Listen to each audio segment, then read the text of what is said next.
Un texto de 4 hojas titulado Planteamientos iniciales y hoja de ruta generalizada hacia unos diálogos de paz con los agentes generadores de violencia fue entregado a Noticias 1 por un recluso de la cárcel La Picota de los patios R1 y R2, en donde se encuentran privados de la libertad policías y militares condenados por diferentes delitos. El escrito empezó a circular entre los detenidos el miércoles 23 de marzo de este año, antes de la visita del hermano del candidato Petro a esa prisión y antes de que se conociera mediáticamente la noticia sobre esa visita. Así fue la trampa de los corruptos contra Gustavo Petro. Eso es un informe de NT24 del día de hoy, 15 de abril del año 2022. Bueno, resulta, amigos, que Kiko Gómez se reunió con algunos presos en la cárcel La Picota. En esa reunión les entregó un documento que supuestamente estaba escrito por el candidato Gustavo Petro. En ese documento se hablaba de perdón social. Ese documento comenzó a circular en la cárcel. El documento titulaba Planteamientos iniciales y hoja de ruta generalizada hacia unos diálogos de paz con los agentes generadores de violencia, que sugería el perdón total y olvido que otorgaría el Estado a policías, militares y políticos condenados.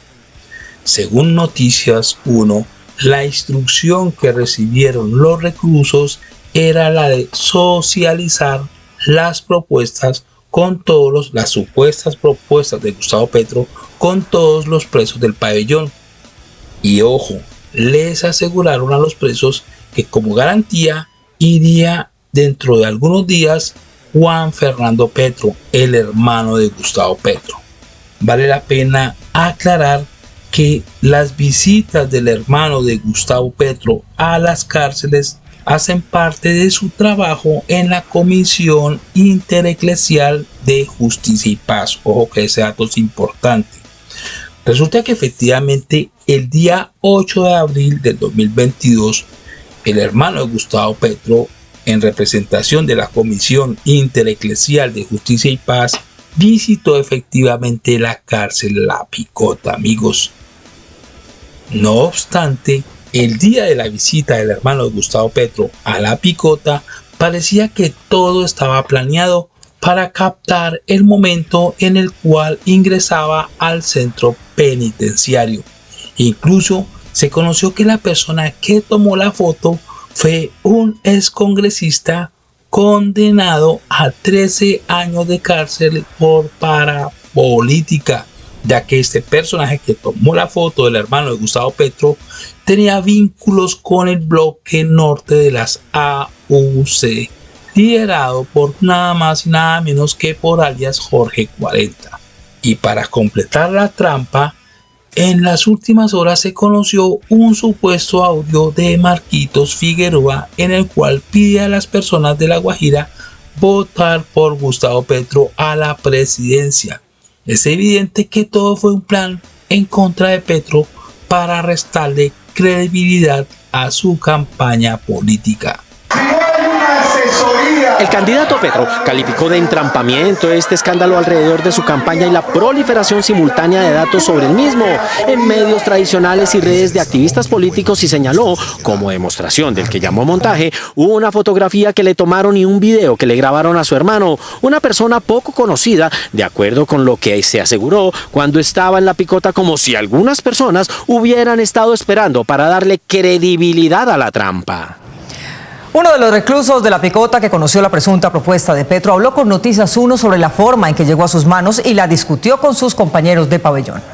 2 policías retirados del servicio y quienes se encuentran en La Picota en el pabellón para militares y policías se reunieron con el abogado Pedro Niño, apoderado del exgobernador de La Guajira, Kiko Gómez, quien fue condenado a 55 años de prisión por el asesinato de una alcaldesa contraria a sus intereses y de su esposo y su escolta. Abogado Pedro Niño, alguien que conocemos de antemano porque él fue representante de derechos humanos del Patio 7 de La Picota entre el año 2009 y 2010 El encuentro, que ocurrió en el sitio designado en La Picota para reuniones entre abogados e internos, se realizó a las 3 de la tarde del 23 de marzo pasado y se extendió hasta las 4:30. Estaba el abogado Pedro Niño, Kiko Gómez y los representantes de derechos humanos de los patios y herederos de La Picota. Durante la reunión, el abogado del condenado Kiko Gómez les habló de la posibilidad de otorgar beneficios a los reclusos condenados por cualquier delito. Era el candidato Gustavo Petro, en la cual tenía una iniciativa para escuchar todas las partes inmersas dentro del conflicto y que era para realizar un perdón social hacia todos. De acuerdo con este testimonio, la recomendación del abogado fue la de repartir este documento entre los 252 miembros de la fuerza pública que permanecen tras las rejas. No de rebaja de penas, sino se hablara por el contrario de una ley de punto final. Más o menos era de excarcelación total para todas las personas privadas de la libertad. Según nuestro interlocutor, el abogado Pedro Niño les aseguró que el hermano del candidato presidencial, Juan Fernando Petro, ya habría estado en La Picota divulgando esta propuesta y pronto se reuniría con ellos. Después de reunirse con que él ya había venido en operaciones anteriores a reunir y que ya hayan hablado con Kiko y que posterior a la reunión de los políticos vendrían a reunirse. Casi simultáneamente, en redes apareció un audio atribuido al narcotraficante condenado Marcos Figueroa, socio criminal de Kiko Gómez, invitando a votar por Petro. Les habla su amigo MF para invitarlos a votar este próximo 29 de mayo por el doctor Gustavo Petro. Pido tu voto para que haya en este país un verdadero cambio. Sin embargo, después de analizar minuciosamente el documento, los policías y militares presos consideraron que se trataba de un engaño aparentemente para incidir en las elecciones, porque una propuesta de ese alcance tan general era imposible de llevar a cabo. De que es algo prácticamente imposible que se dé si no se va de mano del Congreso y de leyes concretas que salgan del Congreso.